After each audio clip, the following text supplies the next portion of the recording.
돈으로 할 수 없는 것들이라는 제목으로 하나님 말씀 증거하도록 하겠습니다. 10장부터 새로운 단락이 시작이 됩니다. 1장부터 9장까지는 아들아라고 이렇게 부르면서 지혜의 초대가 나오고요.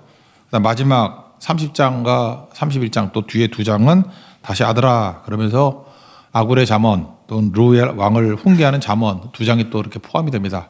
그래서 앞뒤 뚜껑이라고 보면 되고요. 가운데 내용이 10장부터 29장까지인데 두 개로 돼 있어요. 10장부터 24장까지는 솔로몬의 잠언, 그리고 25장부터 29장까지는 그 히스기야 왕 때 편집했던 것 같아요. 그 신하들이 모은 잠언이다. 그래서 다 합쳐가지고 솔로몬의 잠언 이렇게 내용이 되어 있습니다. 10장부터 이제 29장까지 내용은 짧은 경구로 이루어져 있습니다. 그래서 이렇게 좋은 얘기들을 한두 시간씩 모은 것 같이 느껴지게 됩니다. 그래서 1절에 솔로몬의 잠언이다 그러죠. 솔로몬이라는 이름 뜻이 뭡니까? 솔로몬. 샬롬이거든요. 샬롬이잖아요. 샬롬. 그러니까 평안이라는 뜻이거든요. 솔로몬, 샬롬 같은 겁니다. 이런 걸 뭐라 그러냐면 네로 황제 때문에 많이 나오는데 네로 황제 이게 서양에는 그 알파벳에 숫자가 있잖아요. 그 네로를 합치니까 666이라며 이렇게 보는 거를 게마트리아라 그러거든요. 게마트리아. 마찬가지로 그 10장부터 24장까지 첫 번째 묶음 있죠. 히스기야 신하들이 한 거 전까지. 그 절수를 다 따져보면 375절이에요. 그런데 솔로몬의 이름 히브리 단어를 이렇게 게마티아로 이렇게 숫자를 넣어가지고 더하면 375가 나와요. 참 이런 별의별 거 연구 다 있죠. 그러니까 대충 모은 게 아니고 솔로몬의 잠언이다. 그래놓고 솔로몬에 맞도록 375구절을 모아놓은 것 같은 생각보다 치밀하다는 거예요. 31장에 나오는 현숙한 여인이 나오지 않습니까? 10절부터 31절까지인데 이거는 아크로스틱이라 그러죠. 듣고 잊어버리세요. 답관체라 그러잖아요. 히브리 알파벳 순으로 쭉 돼 있는 거예요. 22개. 그래서 알렙베트 김멜 이렇게 해서 쭉 나가요. 10절부터 31절. 대충 쓴 게 아니라는 거예요. 다 맞춰가지고 의도를 가지고 메시지를 주기 위해서 쓴 것이다. 그런 겁니다. 잠언을 읽을 때 이렇게 읽을 수 있죠. 단순 윤리 경구로. 그럼 뭐 윤리적 덕담에 지나지 않죠. 예를 들어서 1절 같은 데 보세요. 솔로몬의 잠언이라 지혜로운 아들은 아버지를 기쁘게 하고 뭐 미련한 아들은 어머니의 근심이 된다. 좋은 말이죠. 뭐 착하게 살라 그런 뜻 아닙니까? 그런 식으로 쭉 하려고 그러면 이거 매일같이 하기 좀 지겹지. 그냥 읽고 말지 뭐 내가 훈장님도 아니고 서당의 훈장도 아니고 착하게 사세요. 부모님 효도하세요. 체크할게요. 아침에 전화했어요. 용돈 드렸어요. 뭐 그런 건 아니겠죠. 요한복음 5장 39절에 보면은 너희가 성경에서 영생을 얻는 줄 생각하고 성경을 연구하거니와 성경에 영생이 있고 성경을 연구하랍니다. 이 성경은 곧 내게 대하여 증언하는 것이라. 그러니까 신약뿐만 아니라 구약도 다 예수님께 대한 증언이라는 거예요. 그래서 마지막 구약인이라고 얘기하는 게 세례 요한이잖아요. 세례 요한은 구약의 집약체거든. 구약을 다 때려 모아가지고 뭐라 그래요? 보라, 세상 죄를 지고 가는 하나님의 어린 양이로다. 예수님 바라보라 그런 얘기죠. 그러니까 잠언도 예수님 바라보게 해석하는 게 옳지 않겠습니까? 그런 거를 구속사적 해석이라 그래요. 예수님을 바라보게 해석하는 거. 그게 꼭 필요하다고 생각을 합니다. 그런 의미에서 1절을 보겠습니다. 부모를 공경하라 그런 얘기잖아요. 부모 공경 이퀄 말씀 공경하고 똑같습니다. 왜냐? 부모는 첫 번째 성경 선생님이기 때문에 그래요. 그래서 부모의 말을 안 듣는다, 때려 죽이라. 그 얘기는 뭐냐? 말씀을 듣지 않는다. 그 얘기가 똑같은 얘기예요. 왜? 부모는 1차적으로 자녀들에게 말씀을 가르쳐 주는 분이기 때문에. 그죠? 에베소서 6장 4절도 해석을 이상하게 하더라고 사람들이. 아비들아 너희 자녀를 노엽게 하지 말고 오직 주의 교훈과 훈계로 양육하라. 자녀 양육하는 거 가정의 달에 맨날 한 말씀 아니에요. 부모가 할 일이 뭐예요? 아비가 할 일이 뭐예요? 주의 교훈과 훈계로 양육하는 거. 아버지 다음은 뭐냐면 그의 입에서 말씀이 나오고 말씀으로 양육하는 것이 아버지의 소입니다. 그럼 그 앞부분에 너희 자녀를 노엽게 하지 말라. 이게 무슨 뜻일까요? 부모가 자기 욕심으로 자녀들을 대할 때가 있죠. 그럼 열받죠. 저는 에베소 6장 4절이 저한테 딱 맞는 말이라고 생각해요. 그래, 아버지나 어머니가 주의 교훈과 훈계로 양육할 때는 뭐 내가 틀렸더라도 찍소리 못하고 따랐어요. 근데 종종 부모님들도 자기 욕심이 있잖아요. 성경도 아닌데 뭐 본인이 원하는 거 뭐 이렇게 되기를 원하고 이거 하기를 원하고 그 욕심인데 그럴 때는 자녀가 열받아요. 노엽게 되는 거. 그런 거죠. 여러분도 마찬가지입니다. 우리 자녀들이 영적인 존재거든. 이게 말씀인지 부모 욕심인지 다 한다고. 그러니까 부모들이 뭐 맨날 뭐 서울대학 가라 그러고 뭐 예배도 때려치고 뭐 하라 그러면 자녀들이 화가 난다고. 저 크리스찬이라 그러면서 왜 저꼴로 사나? 그러니까 그거는 그냥 콩가루 집안 되는 거죠. 무너지는 거죠. 그러니까 부모는 주의 교훈과 훈계로 양육할 것이다. 그럴 때부터 이제 질서가 잡히기 시작한다는 거예요. 이거는 자녀에게 주는 말씀도 되지만 부모에게 주는 말씀이 되기도 한다라는 것입니다. 그래서 지혜로운 아들은 하나님을 기쁘게 한대요. 그죠? 아버지를 기쁘게 하는 게 아니라 하나님을 기쁘게 하는 거고. 미련한 아들은 하나님의 근심이 된다. 어미의 근심이 된다. 똑같은 얘기겠죠? 그래서 여러분들 하나님의 기쁨이 되는 인생이 되기를 바랍니다. 이게 구속자적 해석을 할 때 첫 번째 단계라고요. 그럼 두 번째, 우리가 신약을 알고 있으니까 한번 생각해 보세요. 인간은 실패한 인간입니다. 하나님을 기쁘게 할 수 있습니까? 부모의 말씀을 듣는다 할지라도 우리가 율법 가지고 우리가 뭐 말씀 듣는다고 다 순종이 되나? 그래서 하나님을 기쁘시게 하는데 실패한 인간, 이게 우리 자신이라는 걸 깨달아야 돼요. 하나님을 기쁘시게 하는 게 실패했어요. 그래서 복음을 보자고요. 복음을 우리 다 알고 있잖아요. 복음을 보면 예를 들어 구약 보면은 이사야서 42장 1절을 보니까 내가 붙드는 나의 종 내 마음에 기뻐하는 자 곧 내가 택한 사람을 보라. 내가 나의 영을 그에게 주었은즉 그가 이방에 정의를 베풀리라. 여기서 내 마음에 기뻐하는 자 이게 누구겠어요? 예수님이라는 거 알죠? 그렇잖아요. 내가 붙드는 나의 종 예수님이고 내 마음에 기뻐하는 자 예수님인데 내 택한 사람 예수님이잖아요. 나의 영을 그에게 부어 주었은즉 예수님이잖아요. 그가 이방에 의를 베푼다. 의. 십자가의 의겠죠. 의를 베풀리라. 그러면서 그 다음에 뭐 유명한 구잖아요. 그는 외치지 아니하고 목소리를 높이지 아니하고 거리에 들리지 아니하고 상한 갈대를 꺾지 아니하고 꺼져가는 불길을 끄지 아니하고 진리와 정의를 뭐 증거하고 쇠하지 아니하고 낙담하지 아니하고 세상에 정의를 세우게 이르리니 섬들이 그의 교훈을 앙망하리라. 예수님 아니에요. 그게 무슨 얘기입니까? 예수 안에서만 하나님의 기쁨이 될 수 있다는 거예요. 그래서 우리가 하나님의 기쁨이 되기 위해서 뭐 율법 다 알잖아요. 발버둥 쳐봐야 잘 안 되는데 깨지고 상한다 할지라도 율법은 우리에게 처방만 주는데 복음이 예수님이잖아요. 예수님 영접하고 믿으면 내가 죽고 예수님으로 살면 드디어 하나님의 기쁨이 될 수 있다. 이게 신약에서 바라보는 시각이라고요. 그래서 이걸 계속 강조하는 게 뭡니까? 예수님이 세례 받으실 때 하늘이 쫙 열리면서 뭐라 그래요? 소리가 났죠. 이는 내 사랑하는 자요, 내 기뻐하는 자라. 이사야 42장은 똑같은 얘기 아니에요. 왜 이걸 반복하죠? 니네들이 기쁨이 될 수 있는 길은 예수님 믿고 영접하고 따르는 길밖에 없어. 그래서 예수님을 덮어 씌워야 하나님의 기쁨이 되지 네가 발버둥한다고 기쁨 되는 거 아니야. 이게 복음이라고요. 오직 예수, 오직 예수. 또 한 번 나오죠. 변화산에서. 누가 보면 얼마 전에 살폈잖아요. 누가 보면 뭐라 구장에 보면 뭐라고 나옵니까? 거기서도 이는 내 사랑하는 아들이요 내 기뻐하는 자가 똑같잖아요. 그리고 뭐라 그래요? 그의 말을 들으라. 그러니까 우리가 하나님의 기쁨이 될 수 있는 길이 뭐예요? 예수님이 모든 기뻐할 수 있는 일을 다 하셨기 때문에 그의 말을 듣는 게 하나님의 기쁨이 되는 거죠. 그러니까 1절의 말씀은 예수님 안에서 이루어지게 된다라는 것입니다. 그러니까 부모의 말 들으면 열받잖아요. 잠깐 욕심으로 자기 욕심으로 얘기하는 것들을 노엽게 되는데 예수님의 말을 들으면 하나님의 기쁨이 된다. 잠언은 그렇게 읽어야 된다는 것입니다. 그리고 변화산에서 마지막 고백이 뭐예요? 누가 보면 9장 36절 소리가 그침에 오직 예수만 보이더라. 오직 예수. 그러니까 잡다한 거 하지 말고 오직 예수님 외에는 하나님께 사랑받는 길, 예수님의 길 외에는 하나님의 기쁨 되는 길이 없다. 그런 고백이죠. 이게 제일 중요한 겁니다. 이게 복음의 복음. 그래서 1절과 2절 사이에 복음이 있습니다. 그래서 2절에 뭐라고 되어 있어요? 불의의 재물은 무익하여도 공의는 죽음에서 건지느니라. 공의가 뭐예요? 예수님의 의, 예수님의 십자가의 의, 그거잖아요. 하나님 앞에서 의를 다 이루셨잖아요. 우리는 의가 없는 자인데 예수님 믿으면 그 의가 내게로 온다면서요. 의가 전가된다면서요. 그래서 공의는 죽음에서 견디느니라. 앞에 보니까 재물은 무익하여도 여러분 인생 살다 보면 실제로 재물이 무익해요? 돈이 좋잖아요. 돈이 뭐 다 되잖아. 그런 거 아닌가? 돈이 전부야. 뭐 그런 소리 많이 하대. 세상에서는 돈이 전부야. 돈이 다 돼. 근데 한번 잘 보라고요. 돈으로 안 되는 게 있잖아요. 돈으로 안 되는 거. 죄 문제가 돈으로 해결돼요? 돈 많다고 죄 문제가 해결돼요? 죽음이 해결돼요? 심판이 해결되냐고. 그러니까 죄 문제, 죽음, 심판. 여기 보세요. 공의는 죽음에서 건드리니라.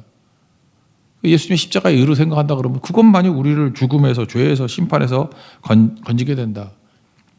돈 많아도 죄, 죽음, 심판 못 이긴다. 그런 뜻이겠죠. 돈으로 할 수 없는 거 좀 알고 싶으면 시편 49편을 쭉 읽어보십시오. 그래서 우리 크리스찬이라 그러면 시편 49편 같은데, 시편은 우리 기도잖아요. 그래서 여러분 개인적으로 이렇게 써놓으세요. 돈 하는데, 그래라 돈이 썩어지게 말아도 돈으로 할 수 없는 게 뭐냐 그러면 누가 물어보면 시편 49편을 1절부터 쭉 읽으면 돼. 제가 몇 구절 읽어드릴게요. 시편 49편 6절 7절인데, 자기의 재물을 의지하고 부유함을 자랑하는 자는 아무도 자기 형제를 구원하지 못하며, 돈으로 구원 못해요. 그죠? 돈으로 죄사함도 못 얻고 죽음도 해결 못하고 구원도 못하고. 10절, 그러나 그는 지혜 있는 자도 죽고 어리석고 무지한 자도 함께 망하며 그들의 재물을 남에게 남겨두고 떠나는 것을 보게 되리로다. 재물 다 남겨두고 떠난다. 어리석은 부자 보세요. 오늘 밤 내 영혼을 추위하리니 누구 것이 되겠느냐. 돈으로 할 수 없잖아요. 그러니까 돈은 뭐 사실 이 땅에서 살고 있을 때 사용 개념이지 뭐 이거 갖고 갈 수도 없는 거고 다 알잖아요. 맨날 그러잖아. 다 두고 간다고. 그리고 구원도 안 되고 죽음 해결도 안 되고 죄 문제 해결도 안 되고 심판 해결도 안 되고 돈이 뭘 하냐고. 그래서 13절, 이것이 바로 어리석은 자들의 길이며 그들의 말을 기뻐하는 자들의 종말이로다. 한심하다 이 멍청한 놈들아. 그런 얘기죠. 그러고 난 다음에 15절에 희망이 보이잖아요. 그러나 하나님은 나를 영접하시리니 이러므로 내 영혼을 수월의 건세에서 건져내시리로다. 누굴 통해서? 예수님 통해서. 돈으로 할 수 없는 일 예수님이 다 하시잖아요. 죄 용서도 하시고 죽음에서 건져내시고 수월에서 건져내시고 나를 영접하시고 심판에서 구원하시고. 그러니까 최고로 부유함이 뭡니까? 예수님 믿는 거죠. 그거밖에 더 있나? 돈으로 할 수 없는 거 되게 많아요. 관계 회복도 안 돼. 돈도 잘 써서 관계 회복이 되는 거지 돈 자체가 관계 회복이 되나? 돈으로 사랑이 돼요? 돈 있으면 사랑이 다 깨지던데요. 얼마 전에 그것이 알고 싶다 봤더니 복권 당첨다 이렇게 로또 당첨됐던 사람들 추적해가지고 나온 게 있어. 한 50분 나오던데. 복권 당첨자들 뭐 많이 들었잖아요. 행복하지 않잖아요. 관계 다 깨져 버리고. 거기서 제일 웃겼던 게 뭐냐면 어떤 여자분이 내가 볼 때 40대 같아. 40대 내가 볼 때 얼굴은 40대 후반인데 실제로 40대 초반 같아. 여자가 좀 못되게 생겨가지고 하여튼 한 41~2살 같은데 보이긴 49세 같이 보였어. 1등 당첨이었어. 1등 19억인가 뭐 당첨됐다고 나오더라고. 그랬더니 그 당첨됐다고 남편이 너무너무 기뻐하고 좋아하는 거예요. 우리 집에 길이 열렸다. 그럴 수 있죠. 근데 갑자기 아내가 정색을 하면서 왜 네가 기뻐해? 왜 네가 좋아해? 이거 내가 돈 주고 산 건데? 그리고 이혼했대요. 나 제일 웃겼어 그게. 그래서 여러분 남편들 아내가 로또 당첨되면 여러분 버림받아요. 그래서 제가 우리 사모한테 절대로 로또 사지 말라고 그러잖아요. 사모한테. 이거 당첨되면 큰일 나요. 보세요. 이거 뭐 되는 거 하나도 없잖아요. 그죠? 그래서 의인은 뭘 구해요? 의인은 영혼을 구하지. 영혼을. 무슨 이런 쓸데없는 로또 이런 걸 구하나. 영이 줄이지 않아요. 영을 구하니까. 영적으로 풍성해지면 나머지는 주님께서 이 모든 걸 너에게 더하시리라. 일용할 양식 안 주시겠나. 3절 읽겠습니다. 시작. 여호와께서 의인의 영혼은 줄이지 않게 하시나 악인의 소욕은 물리치시리로다. 소욕이 뭐예요? 욕심은 다 날아가 버리고 영혼은 풍성하게 해주신다. 영적 부유함 그런 거겠죠. 요한복음 7장 38절 보니까 나를 믿는 자는 성경 이름 같이 배에서 뭐가 흘러요? 생수의 강이 흘러나오리로다. 이걸 누가 감당을 해? 생수의 강이 흐르게 된다는 것입니다. 그래서 영을 구하는 사람들은 나머지는 덤으로 오는 거라. 이게 다 그의 나라와 그의 의를 구하라. 이 모든 걸 너에게 더하시리라. 부자와 나사로 그 얘기 나오잖아요. 누가복음 16장인가 나오잖아요. 둘 다 죽었습니다. 뭐 부자 있잖아. 하나는 떵떵거리고 살고 뭐 더 설명 안 해도 되죠. 부자는 지옥 같죠. 나사로는 천국 같고. 지옥에 뭐가 없어요? 생명수가 없어요. 생명수가 예수님 아니에요. 그죠? 지옥에는 생명수가 없어요. 혀 끝에 물 좀 달라 그래도 생명수가 없다고. 근데 의인 나사로는 여기서 성경에서 말하는 의인과 악인은 믿는 자예요. 믿는 자. 믿는 자를 의인이라고 안 믿는 자를 악이라 그래요. 믿음 있는 사람. 악인의 소욕, 욕심, 물 한 방울만 거절되죠. 악인의 욕심은 다 거절되더라. 그런 거죠. 거기서 뭐라 그래? 전도하죠. 지옥에서 전도해. 뭐 형제 5명 있는데 나사로가 IT 쫄다고 줄 알고 보내가지고 좀 전도 좀 하라고. 그랬더니 지금 선지자 넘쳐난다 임마. 선지자 말 안 들으면 죽었다 살아난 사람이 가서 전해도 안 믿을 거야. 그런 거죠. 시편 37편을 보십시오. 악인의 형통 부러워하지 말라 그러잖아요. 그 다음에 실족할 뻔했다고. 근데 뭘 보여줘요? 끝을 보여주잖아요. 끝을. 그래서 여러분이 영적이란 게 뭐예요? 스피리추얼이라는 것은 끝을 본다 그러죠. 우리 지난번 제목도 있었잖아요. 끝에서 바라본 시작. 끝에서 바라보기 스피리추얼이에요. 그게. 이걸 다 바라보고 난 다음에 어떻게 살아야 돼요? 영적으로 살겠지. 영적으로 살면 무엇을 먹을까, 무엇을 마실까, 무엇을 입을까 이런 거에다 몸을 몰빵 안 하겠죠. 끝이 뭔데 끝에 가가지고 남을 걸 살잖아요. 그런 사람은 뭐라 그래요? 영적인 교회, 영적인 크리스찬 그렇게 설명하는 거죠. 그러므로 그 다음에 나오잖아요. 부지런합니다. 부지런하다는 것도 정의가 달라지는 거예요. 끝을 준비하는 거죠. 여기 보니까 부지런하다 이게 뭐냐? 여름에 거두는 자. 원래 추수는 가을에 하는 거 아니에요. 여름에 거두는 자 무슨 뜻입니까? 여름부터 벌써 추수할 것을 준비하는 자 그런 거죠. 그 여름에도 끝을 보는 거 아니에요. 끝을 준비하는 자. 근데 멍청한 놈은 추수 때가 돼서도 준비 안 하고 자고 있대. 그 부지런함이 뭐예요? 맨날 빨빨하고 뛰어다니는 게 부지런함이 아니고 뭐 돈 벌겠다고 뭐 예배도 안 드리고 막 뛰어다니는 게 부지런한 게 아니고 그건 망할 짓이고요. 끝을 바라보고 지금 준비하고 대비하는 그게 뭐죠? 뭐가 부지런함이에요? 깨어 기도하는 거. 깨어 있으라. 그런 게 부지런함이죠. 4절, 5절 그런 것 좀 읽어봅시다. 시작. 손을 게을리 놀리는 자는 가난하게 되고 손이 부지런한 자는 부하게 되느니라. 부지런한 의미 5절 시작. 여름에 거두는 자는 지혜로운 아들이나 추수 때에 자는 자는 부끄러움을 끼치는 아들이니라. 그러니까 뭐가 부지런함이냐? 뭐 해석이 뭐예요? 스피리추얼. 끝을 보고 시작하는 거예요. 끝을 바라본 시작. 그게 성도의 모습이라는 것입니다. 이걸 뭐라 그래요? 예수 안에 모든 게 다 있다. 오직 예수. 이게 하나님을 기쁘게 하는 얘기고 이게 사랑받는 성도의 길이다. 그래서 잠언에서도 예수님 증거하잖아요. 예수님밖에 없다. 발레. 이렇게 못 사는 사람들은 어떻게 되느냐. 뭐 난장판 되는 거죠. 그리고 소망의 길을 하나 보여주죠. 흔드는 은혜가 또 한 번 나와. 여기 보니까 현재만 보고 사는 눈, 그걸 탐욕의 눈이라 그러잖아요. 끝을 안 보고 바보지, 바보의 삶. 이런 사람은 타인에게 상처를 줘요. 그래서 악인의 입은 독을 머금었다. 현재에 매달려 사는 사람의 특징이 뭐냐 하면 맨날 조급해. 조급하고 만족도 없고 감사도 없고 맨날 눈치 보고 요리 갔다 저리 갔다 어디서 이익 빼먹을까 뭐 이러고만 살고. 그러니까 여러 사람들에게 상처가 되고 또 말만 하면 거칠어지고 격해져요. 6절 읽겠습니다. 시작. 의인의 머리에는 복이 임하나 악인의 입은 독을 먹었느니라. 그러니까 맹독성이 있다는 것입니다. 그 다음에 뭐 7, 8, 9절, 10절 뭐 다 똑같은 거죠. 이렇게 멍청한 사람의 행동. 11절 읽겠습니다. 시작. 의인의 입은 생명의 샘이라도 악인의 입은 독을 먹었느니라. 똑같은 얘기고. 그래서 다툼을 일으키죠. 12절. 시작. 미움은 다툼을 일으켜도 사랑은 모든 허물을 가리느니라. 그러니까 탐욕으로 사는 사람, 현재만 보고 사는 사람들은 민폐라는 거야. 민폐. 주변 사람도 다 어려워진다라는 것입니다. 마지막 복음이 뭐죠? 하나님께서 우리를 부르시잖아요. 이렇게 살지 말라고. 그래서 사람 막대기와 인생 채찍의 은혜를 주신다. 사무엘하 7장 14절. 사람 막대기. 새로 번역된 건 사람의 매라 그랬는데 사람 막대기가 더 좋은 것 같아요. 옛날 성경이. 저는 평생 사람 막대기가 인생 채찍 그랬는데 자꾸 바꿔놓으면 이게 헷갈려서 어떻게 해요? 번역을 잠깐만 이렇게 하나요? 사람 막대기가 인생 채찍으로 우리를 훈련시킨다는 거예요. 그래서 끝이 좋게 만드는 거죠. 하나님의 관심은 어디에 있어요? 끝에 있다니까요. 하나님의 관심은 어디에 있어요? 영적인 데 있다니까요. 최후 승리하는 데 있다니까요. 하나님의 관심은 합력하여 선을 이루는 데 있다니까요. 우리 몸을 죽음에 넘겨주는 이유가 뭐예요? 그래야 예수 생명 우리에게 살아나게 하려고. 그게 끝에 있잖아요. 그게 하나님의 목적이라는 것입니다. 그래서 채찍이 필요하다는 거죠. 13절 읽겠습니다. 시작. 명철한 자의 입술에는 지혜가 있어도 지혜 없는 자의 등을 위하여는 채찍이 아니라. 이 채찍을 왜 고난이라고 생각하냐고. 끝을 좋게 하기 위한 하나님의 은혜죠. 은혜. 그럼 제가 물어볼게요. 부모의 매가 나요? 하나님의 매가 나요? 하나님 매 그러니까 이상하나? 지옥의 매가 나요? 아 여기 있을 때 얻어 터져가지고 천국 가는 게 낫지. 지옥 가가지고 뭐 깨우쳐가지고 거기서 열심히 전도하는 부자 같은 게 좋나? 그래서 사람 막대기가 인생 책찍이 복이라는 것입니다. 그래서 이 땅에서 하나님께서 이렇게 흔드심의 은혜를 경험한 사람은요, 지혜를 잘 보관합니다. 14절. 지혜로운 자는 지식을 간직하거니와 미련한 자의 입은 멸망에 가까우니라.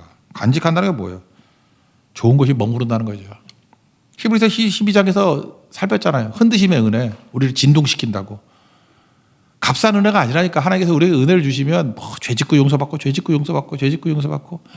하나님이 바보예요. 그렇게 안 하세요. 여러분, 하나님의 은혜가 임하면요, 크리스찬들이 죄를 짓잖아요. 그러면은 죄짓고 용서받고 죄짓고 용서받고. 진심으로 돌아올 때는 거기서 끝날 때도 있지만, 이놈이 싹수가 노랗고 이게 뿌리부터 장난치고 있네. 그러면은 하나님께서 인생 채찍, 사람 막대기 인생 채찍을 주신다고. 그래서 힘 빠지게 만들고, 우리는 은혜잖아요. 그게 힘 빠지게 은혜예요. 늙는 게 은혜, 죽게 만드는 게 은혜예요. 그래서 하나님 안에서 내가 죽고 예수로 살게 만드는 거. 그걸 성화라 그러잖아요. 성화를 뭐 내가 하나? 성령께서 예수님 통해서 성령이 하시는 일이죠. 베드로전서 4장 1절 2절. 베드로전서 4장도 그 얘기인데 읽어드릴게요. 그리스도께서 이미 육체의 고난을 받으셨으니 너희도 같은 마음으로 갑옷을 삼으라. 육체의 고난 우리에게 있다라는 거예요. 이는 육체의 고난을 받은 자는 죄를 그쳤음이니. 이런 경험 많이 하죠. 악마도 병상에 있으면 천사가 된대. 그죠? 여러분 누워 있어봐. 죄 못 져요. 뭘 죄래? 죄질 건 뭐 그냥 간호사 욕하는 것밖에 없어. 뭐 죄질 일이 없어. 그래서 자꾸만 죄 지면 이게 뻗게 만든다니까. 뻗게 만들고. 그 다음에 2절. 그 후에는 다시 사람의 정욕을 따르지 않고, 정욕을 이길 힘은 보혈의 능력도 있지만 깨지는 것도 있어요. 하나님의 뜻을 따라 육체의 남은 때를 살게 하려 함이라. 이걸 뭐라 그래? 은혜라 그런다고. 함정까지 선을 이루는 은혜. 여러분, 현상의 일이 잘 되는 게 문제예요. 하나님이 끝이 승리하게 만드는 게, 최후 승리하게 만드는 게 하나님의 은혜라고요. 흔드심의 은혜. 오해하는 것 때문에 15절 읽겠어요. 15절 시작. 부자의 재물은 그의 견고한 성이요 가난한 자의 궁핍은 그의 멸망이니라. 또 이것도 또 좋아가지고 돈 벌겠다고 막 이러는데, 비교해서 읽어봐요. 2절에 뭐라고 나왔어요? 불의의 재물은 무익하여도 공의는 죽음에서 건드니라. 그러니까 십자가의 의가 더 중요한 거지 뭐 돈이 뭐 하느냐, 그 얘기 나왔죠. 특별히 한 장 더 넘어가서 11장 28절. 11장 28절 한번 보세요. 자기의 재물을 의지하는 자는 패망하리니와 의인은 푸른 잎사귀 같아서 번성하리라. 이게 뭐 돈 떼가지고 버는 뭐 그런 얘기 아니라는 거죠. 여기서 얘기는 뭐겠어요? 부자의 재물은, 이건 실제적인 뭐 재물도 될 수 있겠지만 플러스 영적 부유함을 말하겠죠. 영적으로 가난한 자는 멸망이다. 재물 의지하지 말라. 영적으로는 뭐예요? 심령이 가난한 자, 하나님만 의지하는 자가 되라. 그럼 결코 헛되지 않다.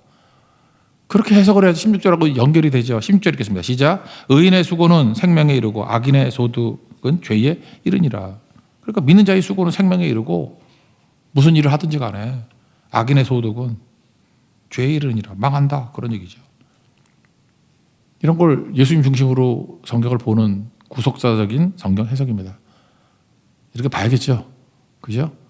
물론 뭐 쭉 읽어서 인생의 훈장님 얘기같이 들어도 처사절에는 도움이 될지 모르지만, 성경은 예수님에 대해서 증언한 거라고 그랬잖아요.